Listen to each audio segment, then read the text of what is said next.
Hello, JRPG fans. Welcome back to the JRPG Report. My name is James Fisher. This is episode 59 of your sometimes weekly JRPG podcast.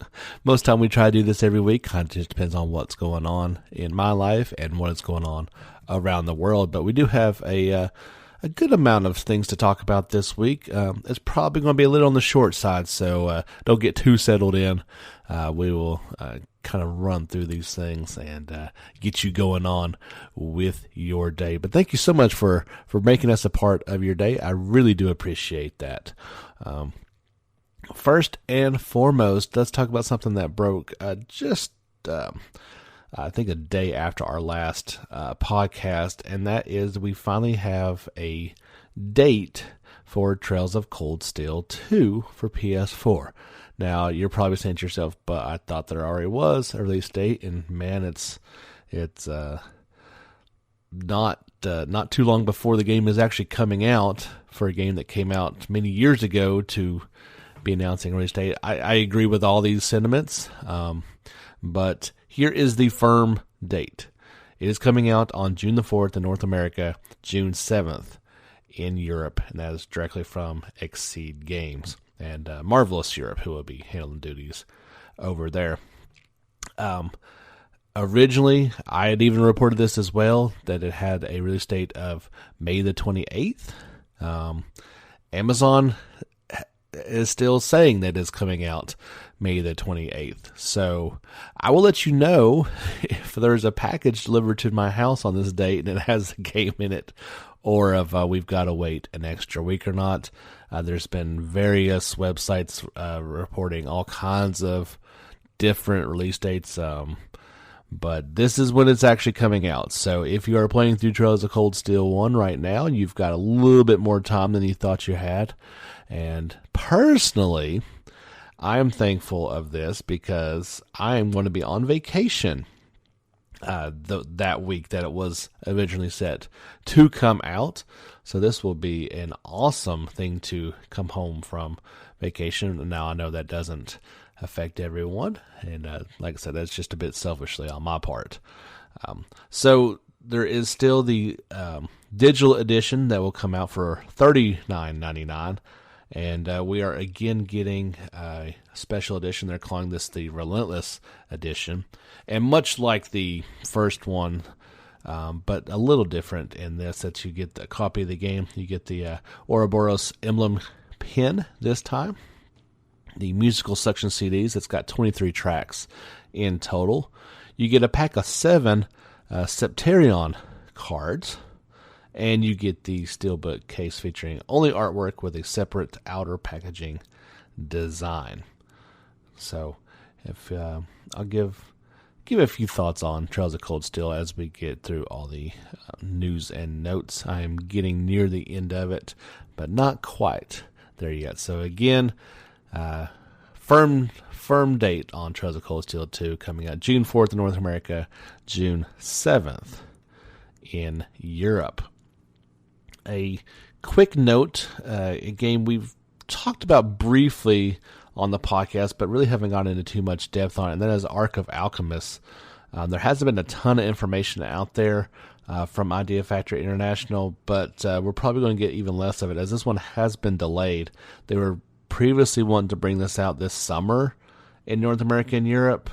It will now launch in the fall, or in the winter, rather.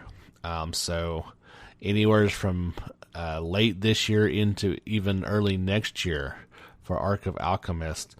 People who may have been looking forward to this one will have to wait a little bit longer. And also, they've already announced, which is a little bit weird. I think if you're going to push back a title, it's kind of weird to make an announcement like this, but North American fans, you can only get this game digitally now. While in Europe, it will still be available both physically and digitally. Like I said, I think that's a weird announcement to make, that you're going to delay a game up to 6 months later and then cut out the physical copies for North America. Just seems kind of weird, but it's a business decision, and they're saying, since we got to spend all this extra money on development and research, that we're going to try to recoup some of our losses by going digital only in North America.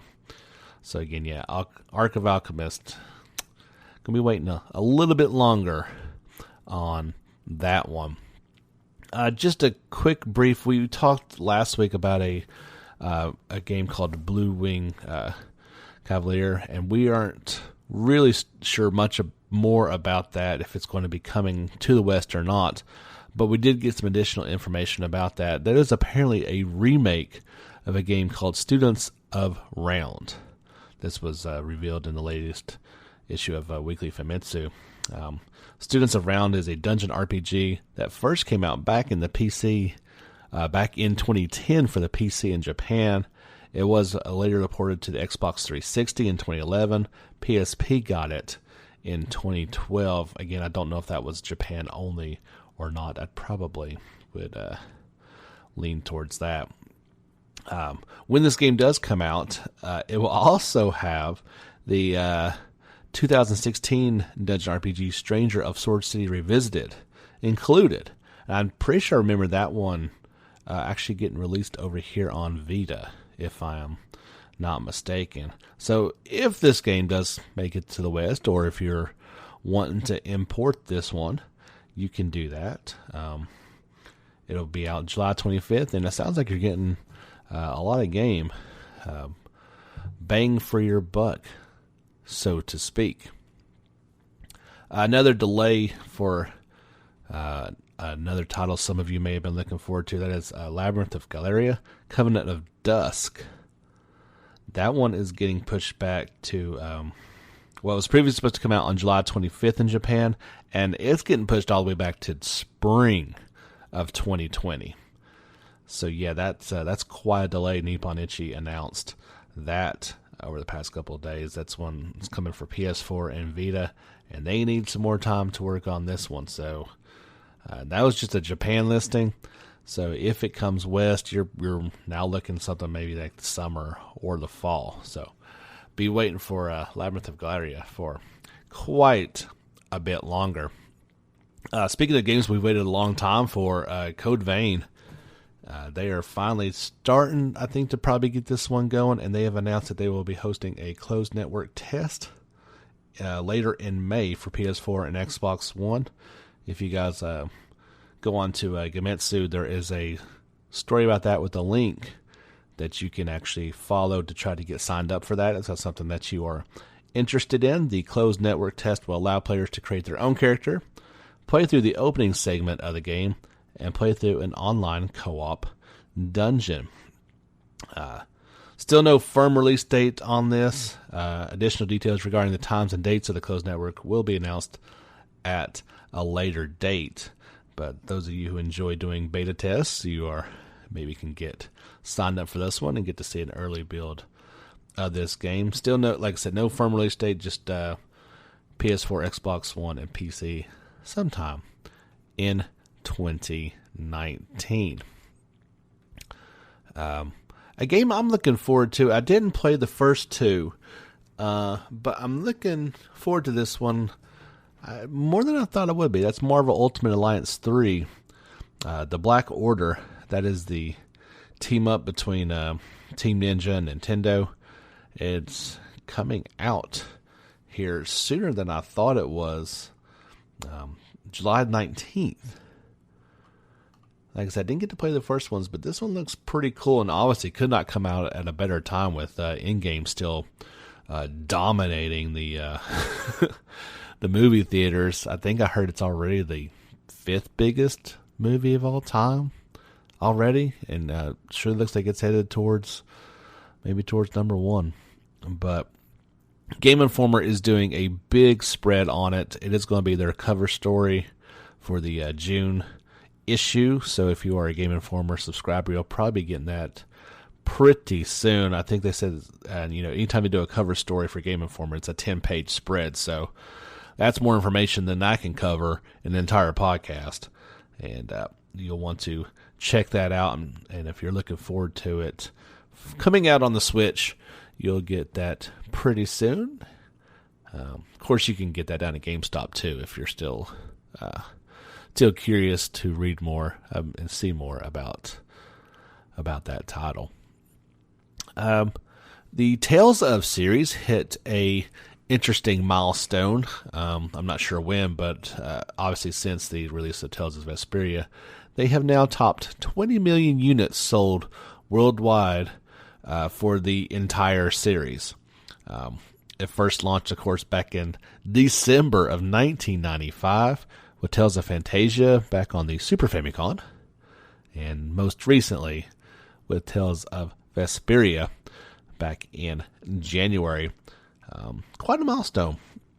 They are celebrating 3 ways, they say. There is a digital sale going on select titles.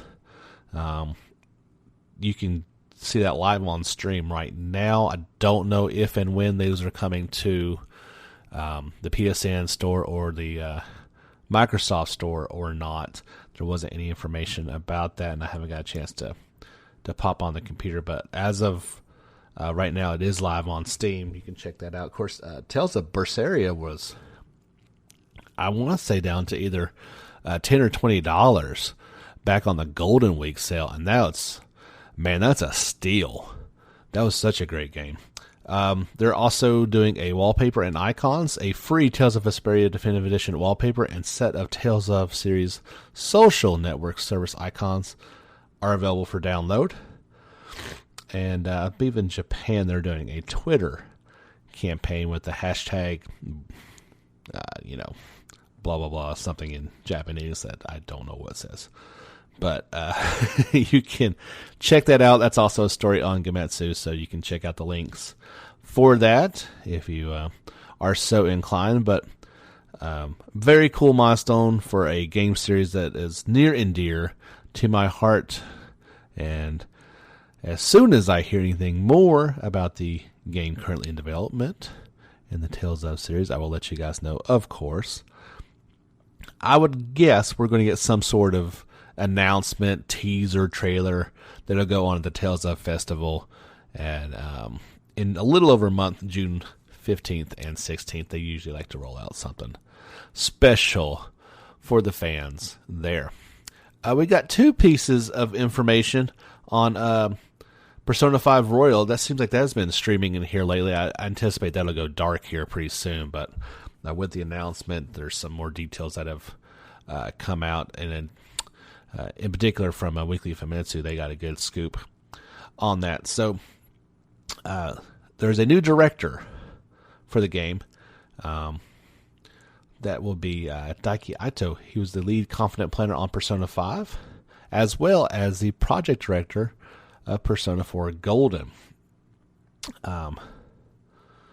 We also have, again, I apologize on Japanese names. I'm not the best at it. So Kazuhisa Wada, on the other hand, had no involvement in the original Persona 5, but he was the chief designer for Persona 4 Golden and the director on Persona 4 Arena Ultimax, and Dancing All the Night. So these are new directors, actually, not just one. Katsura Hashino, the director and producer of the original Persona 5, is currently working as the director and producer on the very still shrouded in secrecy Project Re Fantasy. We can't wait to hear some more about that title, and knowing that it is in his capable hands makes me very excited, and rest assured that it's going to be something worth waiting for. Of course, Persona 5 Royal is due out on PS4 on October 31st. That's Halloween in Japan. And still just a loose 2020 in the West. Now, there was even more information revealed about this game. And, of course, Weekly Famitsu. They get all the good scoops. So I'm just going to read through these tidbits of information here and just try to keep up if you can on them. So we speculated a little bit on what the Royal title meant, and at least my speculation was completely baseless, and I don't know how I could have guessed this, but they say the reason the subtitle for Royal is because we wanted to express our enthusiasm to make a gorgeous title. And these are the aforementioned new director Daiki Ato and producer Kazuhasa Wada. So they are both answering these questions. And they say we're not simply adding new elements. We're making it easier to earn experience points so you can play at a better tempo. We mentioned the Play Assist feature a couple weeks ago. It is this feature further implements everyone's voices into the game. It considers your character parameters and confidants, then suggests a destination, which you can move with the push of a button. I really like that idea. That should make things a lot easier. I mean, we all, we traveled by subway to every location. We saw that animation 1,000 times. We can probably just do a little bit of fast travel this time around. That'll be okay.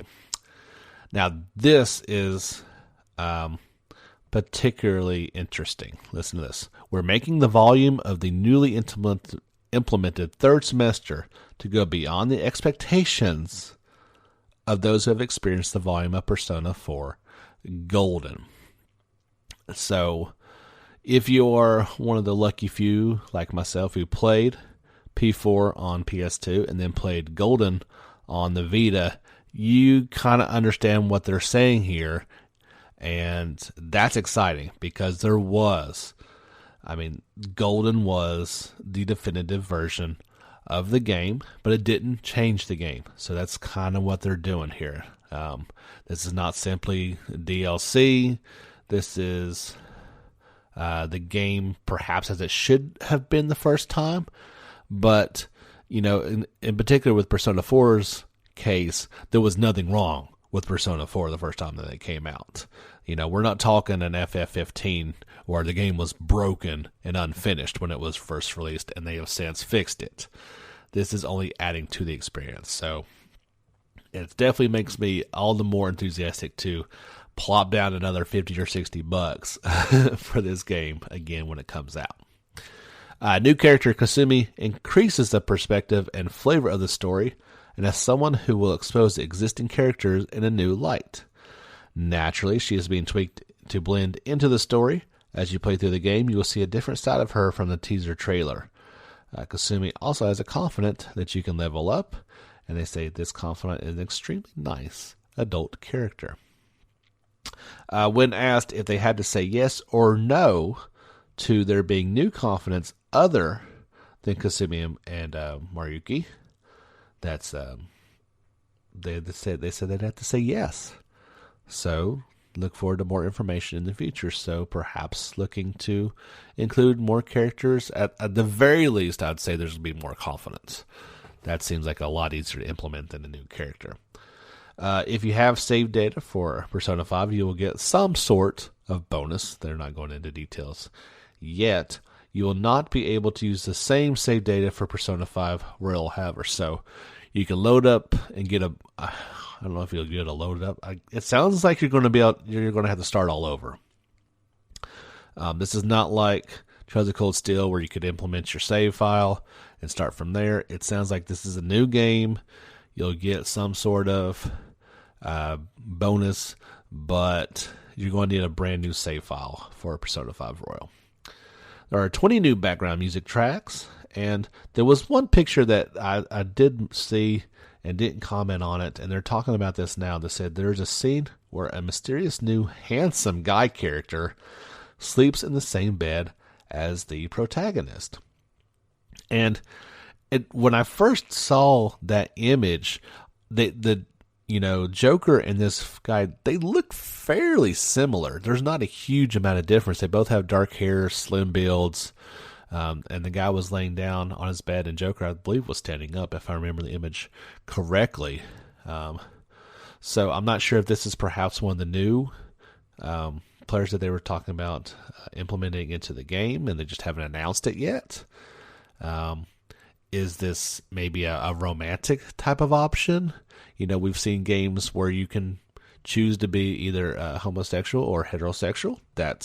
Maybe that is something. I don't want to speculate too much because I have no information whatsoever on it. Just could be a new friend who's taking a nap, who knows?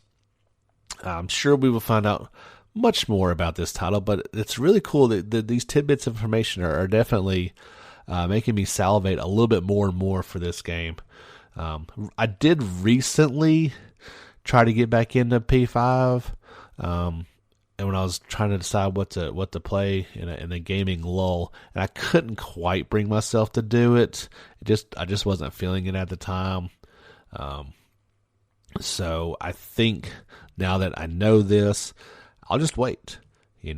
Maybe, surely a year from now we'll be playing this game. So we'll have to wait until then, but certainly looking forward to Persona 5 Royal when that happens. Let's take just a quick break and thank our sponsor for this podcast and be right back.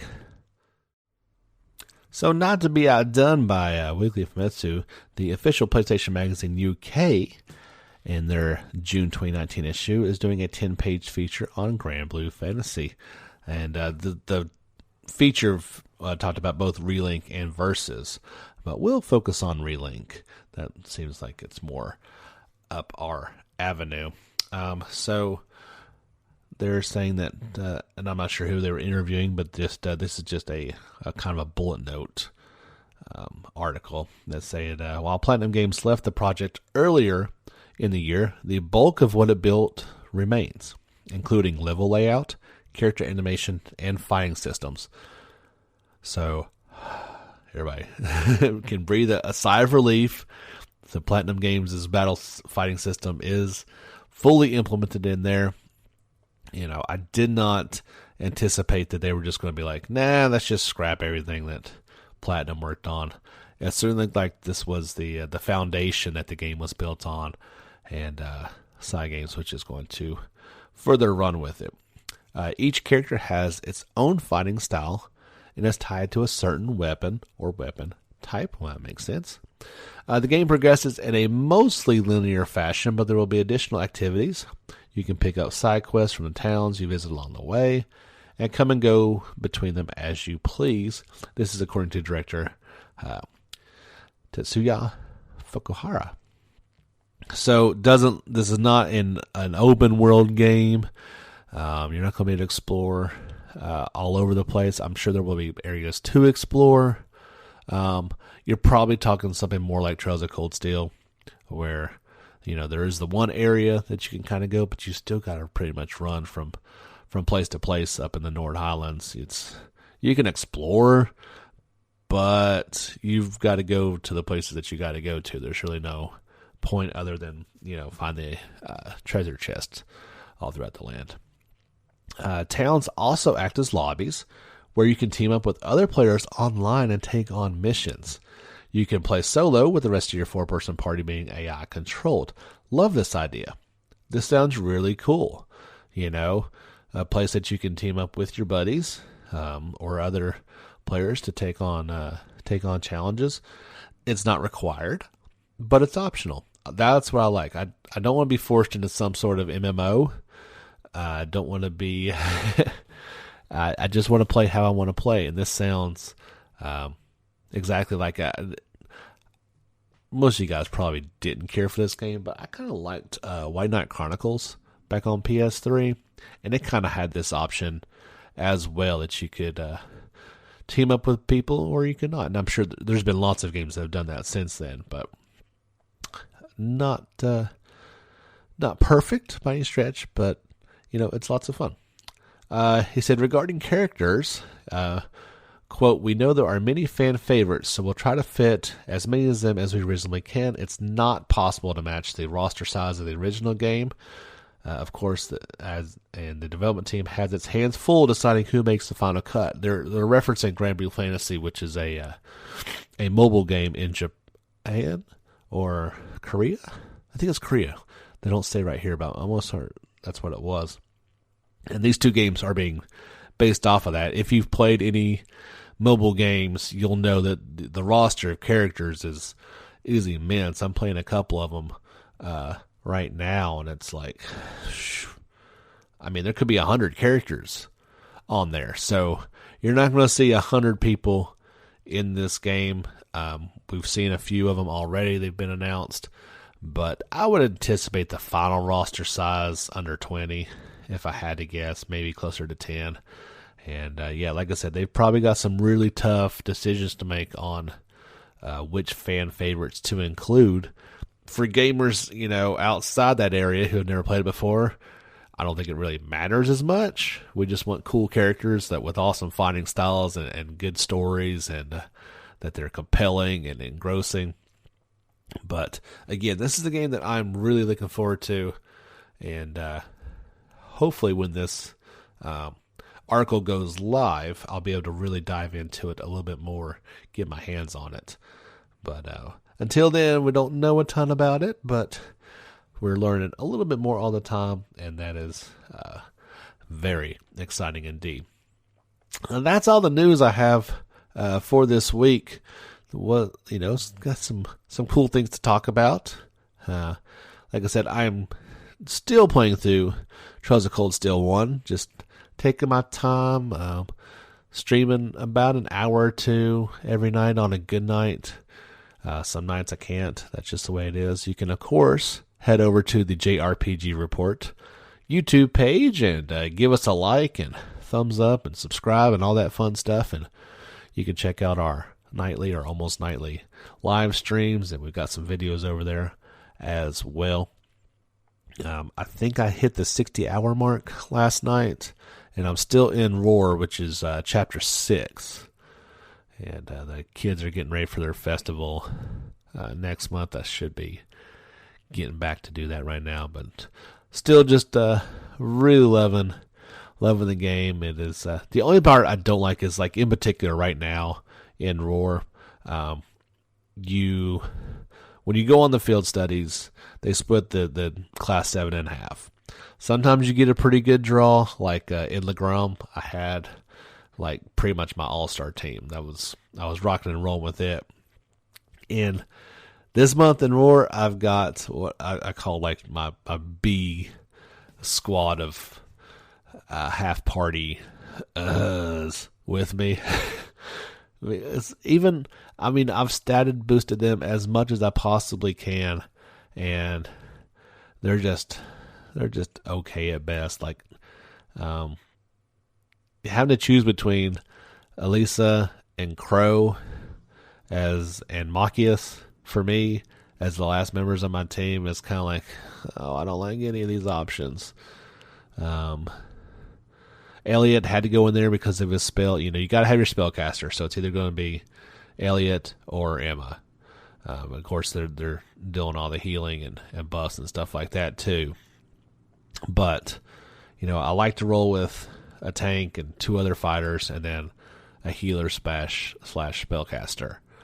And so right now it's Reen, Fee, and Crow, and they're just not loving it. But I'm almost done with that chapter. Hopefully I can head back, and the next one won't be as weak. But that's just my personal preference. Everybody's got their own own preferences for party makeup, and that's what makes these games so much fun and so unique. But I'll give you an update on that one. I did want to say there was a funny part the other night where the prince's bodyguard. So you definitely have certain scenes that are voice acted and certain scenes that are not. But right in the middle of the cutscene, you've got the prince talking in voice acted, and then his bodyguard just has text. And then it goes back to the prince, and he's voice acted. And then it goes back to the bodyguard, and it's just text. It was humorous and odd at the same time. And you're thinking like, oh, well, they just didn't get voice acting for this character. He's a minor character, doesn't show up very often. Okay, sure. But then like an hour later, they're there again, and the bodyguard's talking, fully voice acted. So somebody just fell asleep at the wheel, or they lost that line of recording somewhere in the studio. Somebody accidentally deleted it or something. But that stood as a humorous moment for me. The game is full of stuff like that. There was one part last night in Roar after you meet up with Claire. The next morning with the whole team just giving Rain a hard time. We're a family-friendly show, so I won't say some of the things that they said to him, but that's one of my favorite scenes of the entire game. Very, very humorous. But speaking of voice acting, I definitely touted time and time again, and this is also being touted for part 2, that there was over 50% of added voice lines to this game. There's still a ton of stuff that's not voice acted. I'll just go ahead and tell you guys this. There is a lot of reading required, to the point to where there's sometimes when a scene is suddenly voice acted that you're kind of surprised. It kind of just pops up at you. But more, I wouldn't say it's 50-50, and there's plenty of stuff that doesn't need to be voice acted, because the game would be over like 2 Blu-rays if it had that much information on it. It'd be very full. But yeah, don't think that you're getting this complete, you don't have to read anything. There's still quite a lot of text to it. But that's going to wrap it up for today's show, episode 59 of the JRPG Report podcast. Appreciate you guys listening in. Don't forget to leave us a review on your favorite podcast listening platform. That'll help push that out there to even more people that would hopefully like to hear about this. And if you want to, you can head over and give us some listener support. You can do that through the Anchor app or various other methods.